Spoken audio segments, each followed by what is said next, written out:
La chronique automobile, une présentation de Montmagny Mazda, situé au 201 boulevard Taché-Ouest. Chez Mazda, notre passion pour la conduite se manifeste par notre recherche de la perfection, en offrant des véhicules sophistiqués, exaltants, polyvalents et agréables à conduire. Venez rencontrer les conseillers chez Montmagny Mazda ou visitez le montmagnymazda.com. Voilà, on se retrouve dans la salle de montre de Montmagny Mazda, au 201 boulevard Taché-Ouest, et je suis en compagnie de notre chroniqueur automobile, Henri Perron, pour nous parler d'un autre modèle Mazda. Henri, bonjour. Hey, bonjour Michel, ça va bien? Ben oui, ça va bien, ça va bien. Moi, quand je suis dans le monde de l'automobile, je suis heureux. Oui. Et là, quand on parle d'évolution, chez Mazda, tu nous l'as démontré au cours des dernières chroniques, là, que l'évolution, ça va vite chez Mazda, là, mais la preuve que ça va vite, c'est que là, aujourd'hui, on va faire la présentation d'un véhicule électrique. On est rendu là. Oui, on est rendu là. On est rendu là dans notre véhicule électrique. Écoute, je vais donner la parole à mon ami Charles parce qu'il connaît plus que moi. Charles va s'approcher puis va te donner toute l'explication du véhicule. Puis on va se voir à la fin. OK. Charles est habitué plus que moi. Alors, Charles, qui est conseiller ici chez Montmagny Mazda, vous avez eu l'occasion de le voir dans d'autres Bonjour, chroniques. Michel. Charles, un véhicule électrique, c'est MX-30. Oui, c'est ça. Bon, qu'est-ce qu'il y a de particulier, là, les principaux points là, en haut de la liste? Bien, premièrement, la capacité de la batterie, c'est une batterie de 35,5 kWh. Ça veut dire quoi, ça? Ben, c'est dans le fond, c'est la grosseur, si on veut, que la batterie peut durer avec le kilométrage. C'était le but de ma question, ça peut durer combien de temps? Là, C'est un véhicule, à usage normal? Là? Un véhicule qui a une autonomie de 161 km quand on est à 100 c'est sûr que les recommandations chez Mazda, c'est pas de le charger jusqu'à 100 là, c'est de le mettre plus à 80-90 pour pas user la batterie prématurément. Une batterie comme ça prend environ, je vous dirais, sur un chargeur niveau 2, ça prend environ 3 heures à charger là, avant que ça soit à 100 Fait que c'est pas tellement long là, à refaire le plein de ça. Puis je me suis amusé aussi à faire un calcul. Ça coûte 3,50 à faire le plein de ce véhicule-là. 3 piastres et demi? Oui, 3 piastres et demi à faire le plein de ce véhicule-là, quand il est bien vide, là, de faire de 0 à 100 OK. Maintenant, c'est le MX-30. C'est le premier modèle. Est-ce que c'est le premier modèle électrique de Mazda? Oui, c'est ça. C'est notre premier modèle qui a été lancé en 2022. Fait que c'est sûr qu'il travaille encore sur l'autonomie, faire un véhicule qui a peut-être bien plus d'autonomie avec une plus grosse batterie. Mais en faisant ça, Mazda, ils ont voulu garder le feeling de conduite qu'il y avait avec le MX-5, comme qui se fait avec tous les véhicules, là, autant sur le CX-5, CX-9, CX-30. Tous les véhicules Mazda, ils ont le plaisir de conduire de la MX-5, puis c'est ce qu'on retrouve aussi dans la MX-30. OK. Maintenant, moi, c'est ce que je remarque toujours, puis je l'ai dit à Henri aussi dans plusieurs chroniques, moi, c'est la qualité quand on ferme la porte. C'est ça. Et là, je vois que, est-ce que cette porte-là s'ouvre? Oui, elle se rouvre. Dans le fond, c'est des portes. Avant ça, on disait suicide. Mazda veulent qu'on utilise le terme qui se rouvre à l'envers, qui se rouvre à l'opposé. Fait que ça donne accès plus facile à aller directement sur les sièges à l'arrière. OK. C'est très la première fois que je vois ça. Est-ce que c'est unique à Mazda? Ben, on l'a retrouvé avant. Je ne sais pas si vous connaissez la RX-8. Ça vous dit? Non? Un véhicule que Mazda a déjà fait. Fait qu'on retrouvait les portes suicides dans ce temps-là qui ouvraient comme ça. Fait qu'ils sont comme allés rechercher ça là, un peu. OK. C'est magnifique. Oui, c'est vraiment le fun. Puis comme on dit, l'accès là, pour les gens qui vont en arrière est vraiment plus facile.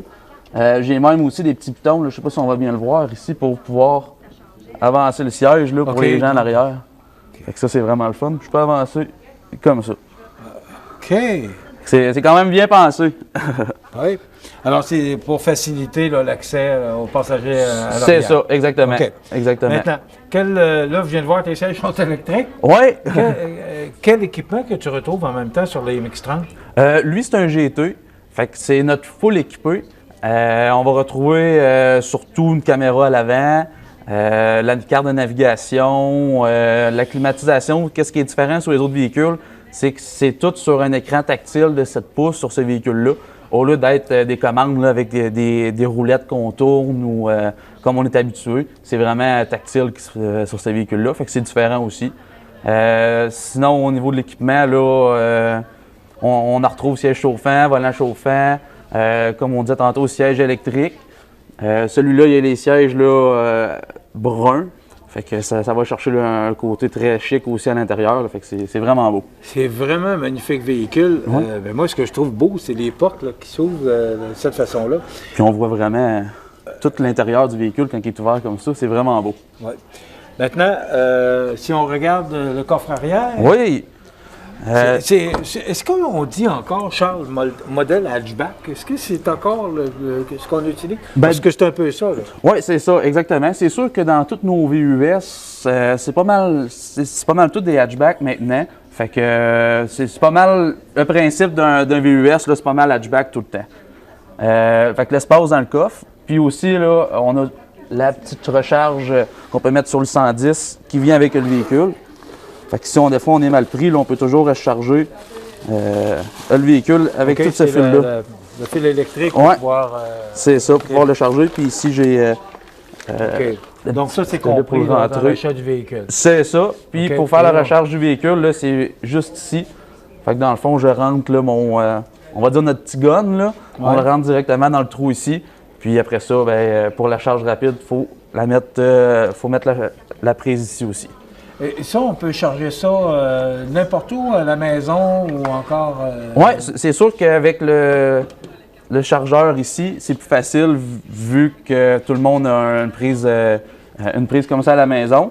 Mais sinon, là, si on voudrait avoir un chargeur de niveau 1, niveau 2... OK, c'est ça que je voulais montrer. Oui, c'est ça, excusez. OK. Sinon, tout ce qui est chargeur de niveau 2, 3, là, c'est sûr qu'il faut le faire installer à la maison ou il faut aller directement à des places où il y en a. Là. Le siège se couche? Oui, les sièges, je vais tourner ici. On va pouvoir vous les Alors, pour coucher. faire une plus grande valise. C'est ça. Je peux aller coucher de l'autre côté aussi pour donner une bonne idée. Puis le cache-bagage aussi là, qui s'enlève pour donner encore plus de place. Au niveau de la place, là, c'est quand même... Je suis surpris Ouais. parce que quand on regarde de l'extérieur, il a l'air tout petit. mais il y a beaucoup d'espace derrière. La valise est grande. Vraiment, là, puis le fait d'ouvrir les deux portes de cette façon-là, ben, ça facilite parce que L'accès, oui. pour les gens qui veulent entrer. Au niveau du moteur, il y a un moteur. Oui, mais voulez-vous qu'on rouvre... Oui, ben, j'aimerais ça qu'on le montre aux gens qui nous regardent. Ah oui, je vais aller ouvrir le hood. On va pouvoir se diriger juste là. Alors, on va aller voir à l'intérieur, voir le moteur, parce que moi, j'ai hâte de voir. Ah oui, c'est différent. Quelle grosseur de moteur. On voit rarement ça, un moteur électrique comme ça. Fait que on voit vraiment qu'il y a encore beaucoup de place dans le hood. Puis, dans le fond, oui, ils ont voulu garder le devant de Mazda. Fait que c'est pour ça qu'il est plus long, puis on retrouve encore plein d'espace dedans, là, parce qu'il y en a qui font ça beaucoup moins long, là, comme devant. Bon, je vois que Skyactiv. Oui, Bon, Skyactiv, on parlait beaucoup d'économie d'essence, puis il est électrique.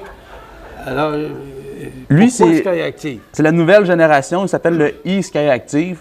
Fait que c'est un moteur, dans le fond, c'est vraiment pour tout ce qui est nos véhicules électriques. On va retrouver là, le e-Skyactiv dans nos véhicules. Mais ça revient pas mal à la même technologie du Skyactiv qu'on a dans nos véhicules, c'est-à-dire la meilleure consommation possible avec la meilleure puissance possible ensemble. Fait que tout ça ensemble, ça fait toute une belle machine. Ben, écoute, je suis, et je le dis là, surpris et étonné Ah oui. de la qualité puis la beauté de cette voiture-là. Là. Par rapport aux pneus, c'est pas un 4 roues motrices. Non, lui, c'est un traction avant. Est-ce qu'il se fait sur... Malheureusement, on n'en a pas encore. On a le CX90 qui va être hybride, qui s'en vient, que lui va être intégral, mais pour l'instant, on a seulement celui-là, la traction avant. OK. Qu'est-ce qu'on peut retenir? Parce que là, je vois, bon, il y a la batterie qui n'est pas beaucoup plus grosse que Il y a une batterie standard. Oui. Je aussi, je suis un peu surpris. J'aurais pensé que la batterie, parce que c'est un véhicule électrique, aurait été beaucoup plus grosse, mais c'est pas ça. Non, c'est ça, exactement. Dans le fond, ça, c'est la batterie pour pouvoir aider au véhicule à démarrer. Ça, c'est vraiment pour l'autonomie, là. Un véhicule électrique, c'est quoi l'entretien qu'on fait là-dessus? Pas mal changer les freins, puis changer les pneus, ça ressemble pas mal à ça. Il n'y a pas d'huile? Il n'y a pas d'huile, fait qu'on n'a pas vraiment d'entretien là-dessus à faire, à s'occuper. C'est vraiment de rouler le véhicule, puis c'est ça, à un moment donné, il va falloir changer les freins, changer tout ce qui est l'usure normale, là, sauf un changement d'huile. Les freins, on change ça comme un véhicule normal, là, un véhicule à essence. Oui, c'est ça. Ça use pas plus vite parce qu'il est électrique. Non, puis ça use pas plus longtemps non plus. Là. C'est vraiment sensiblement les mêmes temps là, avant qu'il faut que ça soit changé. OK. Le fait d'avoir un véhicule électrique, est-ce que c'est plus difficile à démarrer l'hiver? Est-ce qu'il faut le... Non, pas tellement. C'est sûr que l'hiver, quand on va vouloir mettre du chauffage dans le véhicule, c'est sûr que plus qu'on met du chauffage haut, plus que le ventilateur est fort, l'autonomie va descendre. Ça, c'est sûr et certain. Mais nous, notre force chez Mazda, c'est que la batterie, elle reste, même autant en hiver qu'en été, elle reste quand même, là, on parle en hiver, elle descend peut-être à 140 plus bas. T'sais, on entend souvent parler, des fois, il y en a qui baissent de 100 km d'autonomie, là, mais nous autres, on a une bonne batterie qui se maintient autant été qu'hiver. Charles, merci beaucoup. Je suis étonné de voir la qualité et la beauté de cette voiture-là. C'est vraiment, là, le MX-30, c'est le premier véhicule électrique de Mazda, là, qui a été... Certainement pas le dernier. Qui est sorti en 2022. Alors, merci beaucoup. Vous pouvez le voir ici en montre, même en faire l'essai. Henri, si on revient, merci Charles. Merci à vous. Oui. Henri, un véhicule comme ça, là, il est en montre, on l'a ici. C'est le premier véhicule électrique. Là, c'est parti.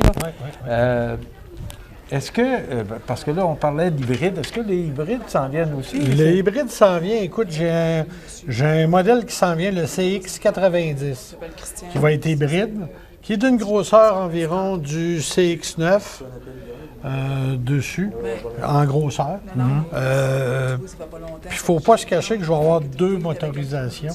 Je vais avoir un 6 cylindres en ligne qui va être extrêmement performant, avec une batterie de 48 volts pour l'aider, pour avoir une consommation mieux. Puis je vais avoir le modèle aussi hybride avec batterie, que lui, il va s'en venir un petit peu plus tard. De toute façon, on va s'en reparler du CX90. Oui, bien sûrement. Là, ça va être important. Honnêtement, je suis étonné de voir la qualité de ce véhicule et des portes. Vraiment, Mazda a misé sur la nouveauté. Là. Moi, parce que je ne me souviens pas d'avoir vu des véhicules qui ouvrent les portes de cette façon-là. Donc, c'est vraiment particulier à Mazda. Oui, c'est particulier. Écoute, on avait eu dans le temps la RX-8 qui avait ça. On a eu les petits pick-up aussi, qu'on avait les B4000 qui avaient des portes comme ça. Que là, Mazda ont fait pour laisser une chance au monde de mieux rentrer dans le véhicule. Non, c'est vraiment un beau petit véhicule agréable. C'est sûr qu'il ne faut pas se cacher une affaire. Avoir un véhicule comme ça, électrique, il faut que ce soit le 2e véhicule de la famille.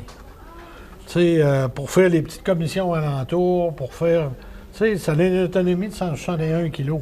Fait que, tu sais, il faut...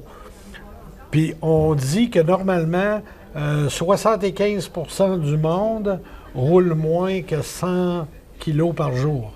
Alors, c'est le véhicule parfait pour les petites commissions puis tout. Ça finit qu'on sauve des sous. Après ça, on a un programme de 12 000 $ sur le véhicule qui vient des gouvernements. Okay. Ça existe encore, ce programme-là? Ça existe encore présentement, ce programme-là. Fait que, au moins, ça, c'est intéressant. Quand on les met en location, 4 ans, puis tu as un beau 12 000 dedans, ça fait un véhicule qui n'est pas trop dispendieux versus qu'est-ce qu'on dépenserait d'essence. Au niveau de l'économie, OK, c'est électrique, pas d'huile à changer. Donc, est-ce que c'est vraiment plus économique qu'un hybride ou... Ben, tu sais, un véhicule électrique... Pour les gens qui sont en décision, faut analyser le besoin du client. Tu sais, va falloir toujours calculer qu'ici, on est au Québec. Puis, quand il fait moins 30, un véhicule électrique, c'est pas la même affaire. On sait qu'on baisse un peu de millage avec l'autonomie. Moi, je dis tout le temps, faut prendre le temps d'analyser le besoin du client. Client qui voyage à 50 km pour sa job, qui fait ça tous les jours, il va être mort de rire parce qu'il n'y aura pas d'essence à mettre. C'est sûr qu'il y a des petits entretiens. Tantôt, j'écoutais mon ami Charles, puis il y a des petits entretiens. Il faut entretenir les freins quand même, là. Oui, c'est pas rien que les changer, là. À un moment donné... Puis, tu sais, il faut nettoyer un peu le véhicule. Mais C'est sûr qu'il y a moins d'entretien qu'un moteur à essence. Henri, merci beaucoup. Le MX-30 chez Montmagny Mazda, il est en monte ici, vous pouvez le voir. Un magnifique véhicule que je vous invite à voir dans la salle de monte de Montmagny Mazda, 201 boulevard Taché-Ouest. Merci Henri, on se retrouve à une prochaine chronique. Michel. 248-0014 pour rejoindre l'équipe d'Henri ici chez Montmagny Mazda. Je vous invite à venir voir ce magnifique véhicule. Voilà, ça complète. La chronique automobile, une présentation de Montmagny Mazda, située au 201 boulevard Taché-Ouest.